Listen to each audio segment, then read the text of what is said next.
Hi friends, ഞാൻ ഇന്ന് നിങ്ങളെ പരിചയപ്പെടുത്തുന്നത് ഞങ്ങൾ മലേഷ്യ പോയപ്പോൾ അവിടുന്ന് എൻ്റെ ഫ്രണ്ട്സ് ഉണ്ടാക്കി തന്ന മലേഷ്യൻ ഓംപ്ലേറ്റ് ആണ്.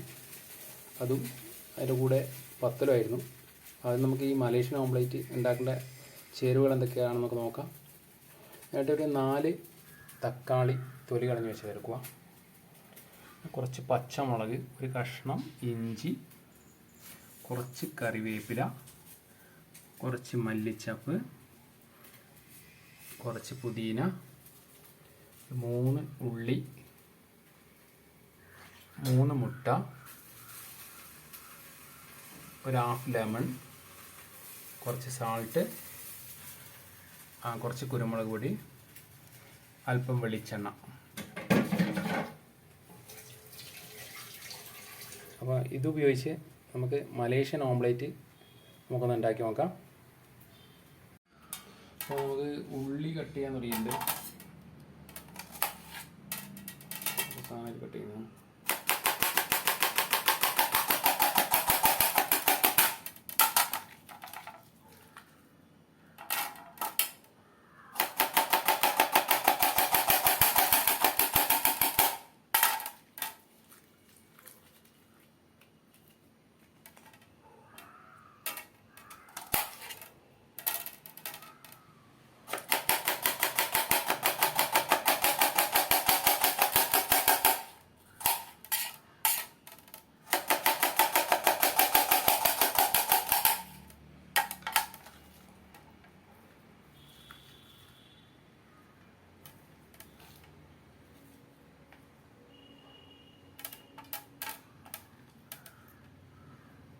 നമ്മൾ പാചകം ചെയ്യാനുള്ള നേരത്തെ കാണിച്ച സാധനങ്ങളൊക്കെ നമ്മൾ മുറിച്ച് വെച്ചിട്ടുണ്ട്.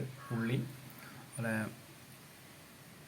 പച്ചമുളക്, ഇഞ്ചി, മല്ലിച്ചപ്പ്, പുതിന, ലെമൺ പിന്നെ ഒഴിക്കൂ, അതുകൊണ്ട് അവിടെ അങ്ങനെ വെച്ചത്. പിന്നെ തക്കാളി, അതുപോലെ മുട്ട കഴുകിയിട്ടാണ് ഇപ്പുറം വെച്ചിട്ടുള്ളത്.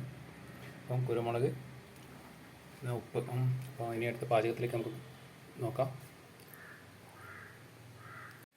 ചീനിച്ചട്ടി അടുപ്പത്ത് വെച്ച് കുറച്ച് വെളിച്ചെണ്ണ ഒഴിച്ചിട്ടുണ്ട്. നമ്മൾ എണ്ണ ചൂടാകുന്ന സമയത്ത്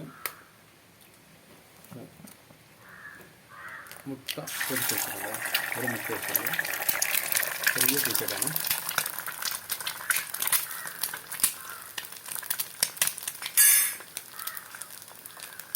ഇനി അല്പം ഉള്ളി അതിലേക്ക് ഇടുക.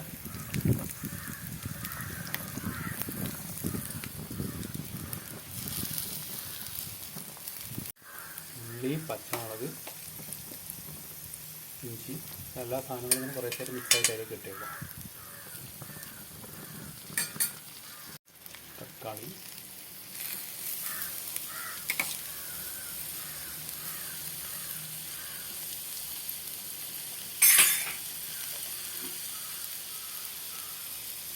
മല്ലിച്ചപ്പ്,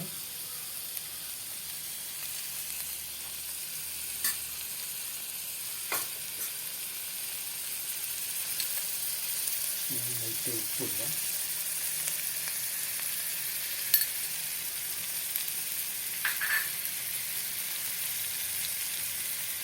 കുരുമുളക് പൊടി,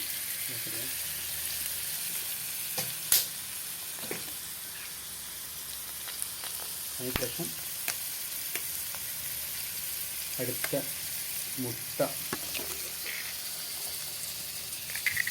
പൊടിച്ച് കഴിക്കാം.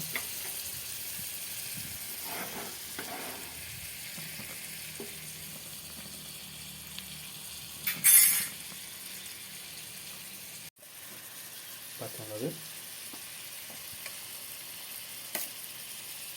മല്ലിച്ചപ്പ്, പുതിന,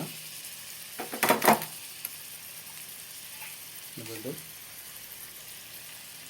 തക്കാളി, വീണ്ടും കുരുമുളക്, ഉപ്പൊക്കെ ഇട്ട് പിന്നെ 3ാമത്തെ മുട്ട.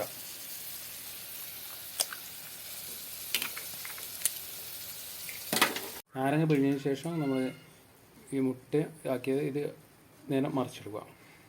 ഇപ്പം മറിച്ചിട്ടിട്ടുണ്ട്. നമുക്ക് പത്തലും മലേഷ്യൻ ഓംപ്ലേറ്റും കൂടി തയ്യാറാക്കിയ വീഡിയോ നമുക്ക് കാണാം. നമ്മുടെ മലേഷ്യൻ ഓംപ്ലേറ്റും പത്തലും റെഡി ആയിട്ടുണ്ട്. നിങ്ങൾ ഈ വീഡിയോ കണ്ടിട്ട് ഉണ്ടാക്കി നോക്കുക, എൻ്റെ അഭിപ്രായം പറയുക. Okay, thank you for watching my video. Okay bye bye.